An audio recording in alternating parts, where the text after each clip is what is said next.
이번 사연은 시댁 친척들 모두 모인 자리에서 시어머니를 개망신 주었다는 며느님의 사연인데요. 정말 양심도 없는 시어머니 꼴 좋게 되었네요. 함께 보시겠습니다. 사연 시작 전에 좋아요, 구독 부탁드리겠습니다. 채널에 큰 힘이 됩니다. 안녕하세요. 아이가 낮잠을 자고 있어서 글을 적어봅니다. 아이가 자고 있으면 제가 좀 쉴 수 있네요. 잠시 쉬는 건데 쉬지 않고 이렇게 글을 쓰는 것은 얼마 전에 정말 속 시원한 일이 있었거든요. 개가 짖는다고 같이 짖냐 하시는 분들이 있을지는 모르겠지만 개가 짖으면 몽둥이로 다스리는 게 맞는 것 같아요. 얼마 전까지만 해도 저는 한가할 때면 시어머니가 저에게 했던 말들을 되새기며 스트레스를 받았습니다. 기분이 좋은 날에는 그렇지 않았지만 드물었어요. 시어머니는 며느리를 못 잡아먹어서 안달인 분입니다. 본인은 거의 완벽한 사람처럼 묘사하는 것도 재수없었죠. 시어머니의 말을 계속 듣다 보면 결론은 나는 잘났고 다른 모든 사람들은 못났다 이거였어요. 이런 개소리를 참 길게도 하셨죠. 자기 논리의 허점을 지적하면 바로 딴소리를 하십니다. 그리고 자기는 그런 말을 한 적이 없다고 말합니다. 갑자기 밥을 먹었냐고 묻죠. 평소에 그렇게 무시하던 저희 친정부모님 안부를 묻습니다. 사람을 약 올리려고 장난을 치는 건데 참 진지한 표정으로 이런 짓을 하는 분입니다. 시어머니를 안 보고 살면 그만이지만 그게 쉽지는 않았어요. 쉽게들 말씀하시죠. 그런 시모 안 보고 살면 될 걸 굳이 그렇게 찾아가서 욕을 먹고 오냐. 말이 쉽지 막상 시댁과 영 끊고 사는 거 결정하기 쉽지 않더라고요. 시어머니는 자기 말로는 현모양처의 효녀이고 효부입니다. 자식과 남편을 위해 희생을 했고 고생을 많이 해서 온몸이 안 아픈 곳이 없는 분이시죠. 처음에는 저도 시어머니 말만 듣고 진짜 그런 줄 알았어요. 세월이 지나면서 시어머니는 본인이 말한 것과 정반대의 삶을 살아오셨다는 것을 알게 되었습니다. 정말 저렇게 착각을 하고 사는 걸까 아니면 알면서 거짓말을 하는 걸까 이런 생각도 저에게는 나름 스트레스였습니다. 싫어하는 시어머니 관심 끄고 살면 되는 것이지만 그게 저는 잘 안 되더라고요. 결혼하고 세월이 지나면서 남편의 친가와 외가 친척들 모두 시어머니를 부담스러운 존재로 생각한다는 사실을 알게 되었습니다. 시어머니 말로는 본인 친정을 위해 많은 희생을 치렀고 본인 친정을 일으킬 정도로 자기가 희생을 했는데 형제들이 자기를 알아주지 않아 너무 마음이 아프다고 했습니다. 시어머니가 친정을 위해 어떤 희생을 했는지 몇 가지 예를 들어주었는데 저는 그게 그렇게 큰 희생이야? 이런 생각이 점점 들었어요. 그리고 시어머니는 남편의 친가, 즉 시어머니의 시댁에 정말 잘하는 며느리였는데 그 사람들이 시어머니의 완벽함을 보고 시기해서 그 사람들을 포기할 수밖에 없었다고 합니다. 가장 못된 것은 언제나 큰어머니였죠. 시어머니 말만 듣고 저는 큰어머니를 색안경을 끼고 보게 되었습니다. 안 좋은 이미지가 머릿속에 박혀 큰어머니의 말과 행동이 모두 가식처럼 느껴졌어요. 하지만 큰어머니는 무난한 분이더라고요. 좋은 분이라고 할 수 있죠. 결혼 전부터 시어머니는 본인이 본인의 시댁과 친정에 희생하고 살았다는 얘기를 하면서 저에게 잘해야 한다고 말씀하셨습니다. 저에게는 무조건 시댁에만 잘하라고 하셨죠. 여자는 시집으로 왔으면 시댁이 우선이다. 시댁에 잘하는 것이 친정부모님께 효도하는 것이다. 저는 이 말에 무슨 깊은 뜻이라도 들어있는 줄 알았어요. 근데 다른 뜻은 없더라고요. 그냥 본인에게 잘하라는 가스라이팅이었습니다. 그리고 시어머니는 본인 시댁에 한 맺힌 얘기를 할 때는 천박한 단어도 잘 쓰셨습니다.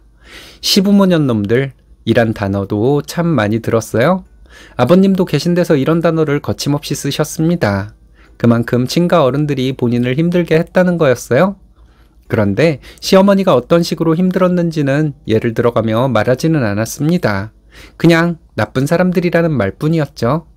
시어머니 얘기를 듣다 보면 결론은 나는 착한 사람이고 다른 사람들은 다 나쁜 사람들이다. 나는 순진하게 희생만 하다가 당한 사람이다. 지금 나는 그 사람들을 신나게 욕해도 된다. 너도 나한테 이런 쌍욕을 먹지 않으려면 나한테 잘해라. 이런 것이었습니다. 결혼 전에 남편을 잘 해먹이라고 그렇게 강조하던 시어머니는 알고 보니 자식을 위해 그렇게 음식을 열심히 만든 주부는 아니었습니다. 여기서부터 저는 시어머니를 의심하기 시작했어요. 저보고는 그렇게 남편 잘 해먹여야 한다던 시어머니였는데 저희가 시댁에 가보면 음식을 해놓은 것도 없었습니다. 그래서 배달시켜 먹은 적이 많았어요.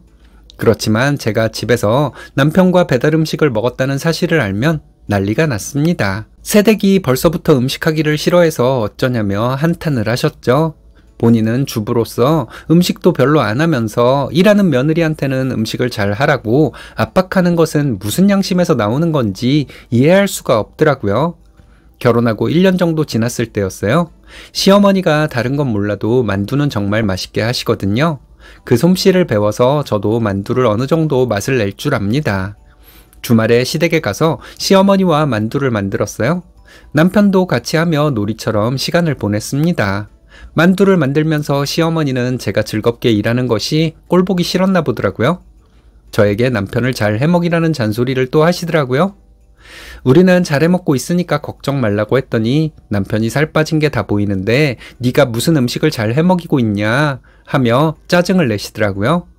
그때까지 저희 남편 결혼 후에 5kg 붙었거든요. 어딜 봐서 남편이 살이 빠졌다는 건지. 네가 음식을 맛있게 해야지 얘가 잘 먹지. 네가 음식 솜씨 안 좋은 건 생각 안 하고 얘가 안 먹는다는 말만 하니? 이러시더군요. 제가 해온 진미채랑 멸치볶음 같은 밑반찬 3일이면 다 없어지던데요. 아버님이 저녁만 드시는데 아버님이 다 드신 거겠어요? 어머님이 맛있으니까 금세 다 드신 거겠죠. 그렇게 맛있게 드셔놓고 저한테 그런 소리를 하세요? 하면서 웃었어요. 시어머니는 만두 빨리 만들어 치우자. 왜 그렇게 말이 많니? 일할 땐 일을 해야지. 저희 시어머니의 대화 스타일 아시겠나요? 자기가 하고 싶은 말, 그것도 남들을 깎아내리는 말을 해놓고 자기 말에 자기가 걸려들어 불리해지면 딴소리 하는 사람. 그런 사람들이 꽤 있지만 그들 중에서 저희 시어머니는 1인자일 거예요. 그 전까지만 해도 시어머니가 말을 돌리면 저는 그냥 넘어갔거든요. 그렇게 했더니 시어머니는 제가 멍청한 줄 아는지 계속 그런 식이었습니다. 그래서 그날 저는 시어머니가 말을 돌리는데 또 얘기를 했어요. 어머니는 결혼 전에 음식하는 거 안 배우셨어요? 보통 어머니 세대에는 집안일, 음식 이런 거 다 배우고 결혼하지 않았어요? 저희 엄마는 음식 다 배우고 결혼했다던데. 어머니는 음식을 할 줄 모르는 걸 보면 외할머님이 음식을 잘 못하는 분이셨나? 혼잣말인 듯하게 저 혼자 북치고 장구치고 다 했죠. 시어머니는 이제 만두 찜기 좀 올려라. 뭔 말을 그렇게 많이 하니? 얼른 일을 끝내야지 하시면서 또 말을 돌리시더라고요. 저는 저희 엄마 음식 솜씨 배워서 음식 잘해요. 근데 제대로 된 음식 먹어본 적이 없어서 맛도 모르는 남편 만나서 제 솜씨를 뽐내지도 못하고 사네요. 이게 다 제 남편이 복이 없어서 엄마를 잘못 만난 탓이겠죠. 이렇게 말했습니다. 시어머니와 저는 서로 동문서답을 하는 거죠. 시어머니는 말을 돌리려고 딴소리를 하는 거고 저는 시어머니를 비난하는 말을 계속하는 건데 누가 더 열받았겠어요? 한 번은 제가 혼자 친정에 다녀온 적이 있었습니다. 친정엄마가 물김치를 많이 했다고 하면서 시댁도 주고 저희도 먹으라고 하셔서 받으러 갔죠. 제가 시어머니에게 전화를 했더니 시어머니는 그런 걸 뭘 가지고 오니? 그런 거 누가 먹는다고 너네나 먹어라. 이러셨어요. 그래서 저는 좀 짜증이 났지만 그냥 저희 집으로 다 가지고 왔죠. 남편이 시댁에 가져다 줄 물김치통을 달라고 하더군요. 자기가 혼자 가져다 주고 오겠다고요. 그래서 어머님과 통화를 했는데 이렇게 말씀하셨으니 가져다 줄 필요 없다고 했습니다. 며칠 후에 시댁에 갔는데 시어머니는 고상한 목소리로 사돈이 물김치 했다며? 우리 집에 가져온다더니 안 가져왔니? 이러시더라고요. 황당해서 말문이 막혀하고 있는데 왜? 너 여기 갖다 주기 싫어서 안 주는 거니? 이러시더라고요. 그래서 저는 어머님이 가지고 오지 말라고 하셨잖아요. 했습니다. 내가 언제? 네가 그날 힘들다고 해서 나중에 가지고 오라고 했지.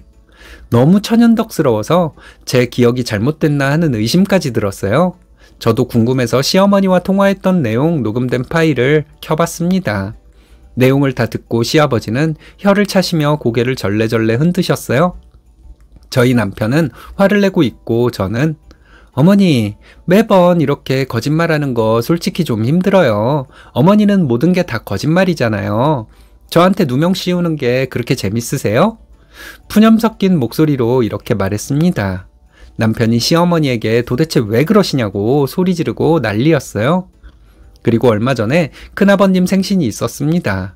큰아버님 생신이 1월 초라서 연초 모임 겸 큰집에서 항상 모였거든요. 저희 시어머니는 큰어머니가 나쁜 사람이라고 잘 참석을 안 했죠. 명절 때도 큰집에 안 가는 시어머니인데 큰아버님 생신이라고 가겠어요? 그런데 이번에는 웬일인지 시어머니도 함께 가시더라고요. 큰집에 가보니 고모님 두 분과 작은아버님도 와 계셨습니다. 남편의 사촌 형제들도 몇 명 와 있었고요. 저는 큰집에 갈 때 음식을 몇 가지 해서 들고 갔어요. 많이 한 것은 아니고 그날 먹을 수 있는 양만큼만 몇 가지 해가지고 간 것이었습니다. 점심을 먹는데 저와 형님은 나중에 먹으려고 안 먹고 시중을 들고 있었어요. 저와 함께 왔다 갔다 하며 떨어진 반찬 채우던 형님이 제가 한 음식을 맛보더니 맛있다고 칭찬을 해주었습니다. 동서, 참 음식 맛있게 한다. 하고는 큰어머니께 어머니, 이거랑 이거는 동서가 해온 거래요. 진짜 맛있어요. 이러더라고요. 큰어머니는 그래, 알고 있어. 참 맛있네. 이러셨고요. 형님은 동서, 고생 많았어. 일하는 사람이 이런 거 하기 보통 귀찮은 게 아닐 텐데. 이렇게 말해 주었습니다. 시어머니는 밥풀을 튀겨가면서 얘가 뭔 고생을 했니? 이까짓 거 얼마나 걸린다고? 이러면서 짜증을 내시더라고요. 큰어머니가 왜 말을 그렇게 하냐면서 시어머니를 말렸습니다. 이거 하느라고 1시간 넘게 서 있었을 텐데 그것도 고생이지 뭘 그래. 이러셨어요. 형님, 제가 한 말을 가지고 왜 그렇게 꼬투리를 잡으세요? 시어른 생일에 이런 것도 못해요? 그럼 이런 것도 못하면 가정교육 다시 받고 와야지. 하면서 따지더라고요. 그럼 동서는 가정교육 다시 받고 와. 시집와서 이런 거 한 적 없잖아. 이렇게 말했더니 시어머니는 큰어머니를 잡아먹을 듯 노려보고 있었습니다. 시어머니는 갑자기 작은아버님께 서방님, 동서는 왜 안 왔어요? 하고 딴소리를 하시더라고요. 작은아버님이 대답을 하려는데 제가 큰어머님이랑 형님이 고생 많으셨죠. 어머님은 명절에로 또 일하러 안 오신 지 오래됐다는데 작은어머님도 고생 많으셨을 거예요. 했거든요. 큰아버님이 말도 말라고 하면서 예전에는 명절에 손님들이 많아서 음식이 어마어마했는데 큰어머니와 작은어머니가 다 하셨다고 말씀하셨습니다. 근데 왜 어머님은 와서 일 안 하셨어요? 며느리돌이를 저한테 그렇게 강조하신 분이 어머니신데 왜 어머니는 며느리돌이를 하나도 안 하셨어요? 이거 어머님이 가정교육 문제라고 하셨던 거 아니에요? 이렇게 말했습니다. 큰어머니와 형님 표정이 굳어지더라고요. 시어머니가 화를 낼까봐 조마조마한 것 같았습니다. 그런데 저희 시어머니가 아무 말도 못하고 있으니 큰어머니는 신이 나셨더라고요. 식사 후에 저희가 큰 집에서 나올 때까지 시어머니가 잘못한 것들을 신나게 얘기하셨습니다. 저와 형님은 맞장구 쳐드리고 놀란 척도 해드렸죠. 이게 지난주였어요. 앞으로는 저는 시어머니 앞에서 할 말 다 하는 며느리가 될 수 있을 것 같습니다. 시어머니가 말을 돌리면 왜 말을 돌리냐고 계속 얘기하라는 말도 할 수 있을 것 같아요. 그리고 시어머니 과거를 들추면서 왜 그렇게 못돼 먹은 삶을 살아오셨냐고 물을 수 있을 것 같습니다. 그리고 이번 설에는 시어머니를 끌고서라도 큰 집에 가려고 합니다. 지금까지 말로만 효부였던 시어머니를 진짜 효부로 만들어 드리려고요. 셀프 칭찬하는 사람치고 좋은 사람 흔치 않더라고요. 어느 정도 자기 PR도 필요하긴 하지만 진짜 잘난 사람은 남들이 잘났다고 말해주기 때문에 셀프 칭찬이 필요 없거든요. 시어머니가 며느리 스트레스 주는 방법도 참 여러 가지네요. 속 시원한 사연이었습니다.